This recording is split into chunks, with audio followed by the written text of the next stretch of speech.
you're looking to move to Raleigh in 2026 and want to know where the popular neighborhoods are, then this video is for you. In this video, I'm going to cover 4 of the most popular neighborhoods in terms of walkability, amenities, and expected commute times.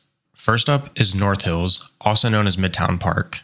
Currently, North Hills is the most Googled neighborhood in Raleigh, and the city's trying to develop it into a live, work, play area. Honestly, in order to achieve that, I think it still has quite a ways to go, but nonetheless, it still garners a ton of attention. So the way I would describe walkability in North Hills is it's situational. You could walk to amenities if you're directly in Midtown or the shopping center right across from Midtown, but other than that, it's really just going to be confined to neighborhood strolls or finding part of the greenway to go on a walk or run. Outside of those examples, it's still pretty car dependent.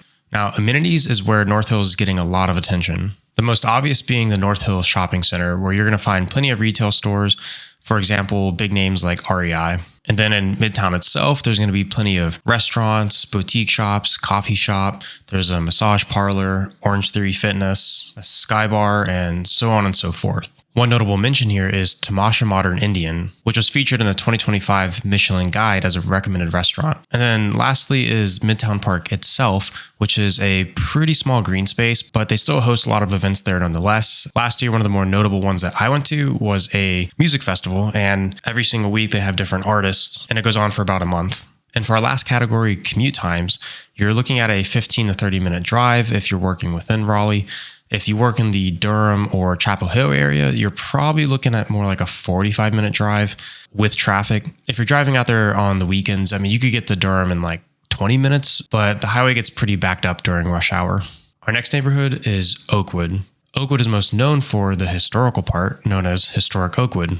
Historic Oakwood has tree-lined streets, a pretty walkable area, and most notably, it still has some older style architecture, so you could see Victorian style homes here, and a little bit more character and charm compared to the sort of modern new construction suburbs. While you might have more amenities within arm's reach if you literally live in Midtown, Historic Oakwood, on the other hand, has access to the entire downtown area. You could technically walk to downtown. It's going to be shorter than a 1-mile walk, but typically you're still going to take an Uber or drive, but nonetheless, it's right there for those who do like to walk. Going through all the amenities in downtown is a super long list, so really the highlights are you're going to have access to what you would expect of a downtown plus convention center. There's Red Hat Amphitheater for weekly music events, oftentimes daily music events. There's going to be easy access to things like stand-up comedy, festivals, so on and so forth. As for commute times, if you work in downtown or you're traveling there for some sort of a weekend plan, you're talking less than 5 minutes. With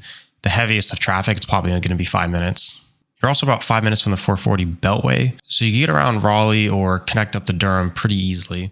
If you were to travel to Durham, then without traffic, it's like 30-ish minutes. With traffic, you're talking back to 45. If you were to go to Knightdale, then that's about a 15-minute drive.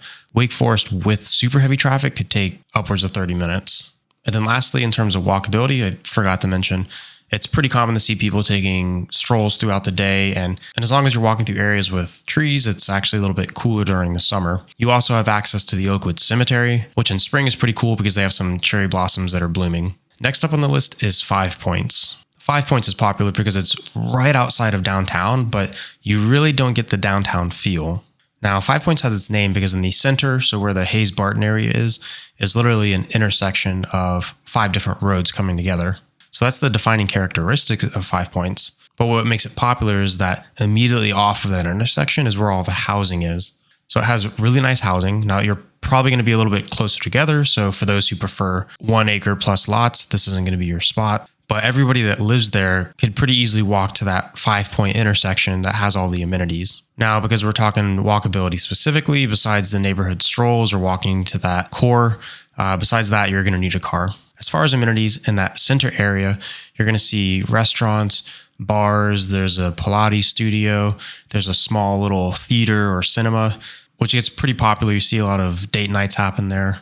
And then off the main road are some parks and green space. As for commute times, it's really only like a 5-minute drive to downtown Raleigh. And then as with the other 2 neighborhoods, it's still going to be about a 30 to 45-minute drive to Durham. Our last neighborhood is Brier Creek.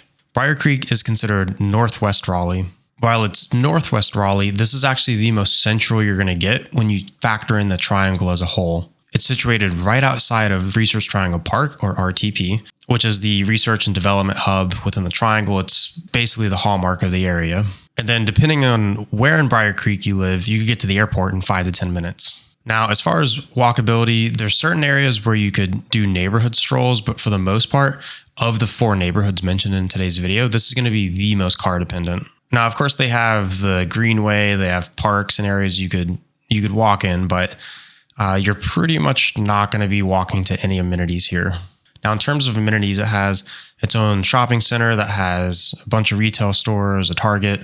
It has plenty of restaurants, but what makes it a little bit more unique than the other 3 neighborhoods is the access to medical facilities. And I forgot to mention, for really all the neighborhoods except for Historic Oakwood, they all 3 have access to golf courses for those that are into that. Now, the commute time here is a little bit of give and take. Because you are central, if you work in RTP or Durham, Morrisville, Cary, Raleigh, the commute is kind of going to be the exact same in any direction. So with traffic, you could say anywhere from 5 minutes, depending on how close to RTP you are, all the way to 25 minutes if you're looking at somewhere like Durham or downtown Raleigh.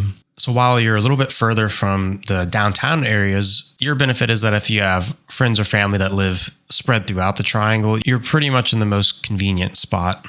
Now, there's one like semi-hidden location. It's not really hidden, but it's not obvious when you're looking at it from a map. But just on the outskirts of Brier Creek is a road called Ebenezer Church Road. It's functionally Northwest Raleigh, and this place, in my opinion, is a little bit of a gem because it has 2 access points to Umstead Park where you have multi-use trails, which makes going on strolls in tree-lined areas very accessible. And for some reason, being in that little pocket of Umstead, a lot of the airport noises are drowned out. Now, a quick note for those who've stayed with me to the end. Before this, I posted 6 uncut neighborhood car tours, so if you're considering moving here, those would be a great resource to see what things actually look like on the ground. Now, for those that are looking to buy here, feel free to reach out. My contact info is in the description. We could touch base, hop on a phone call, answer all of your questions.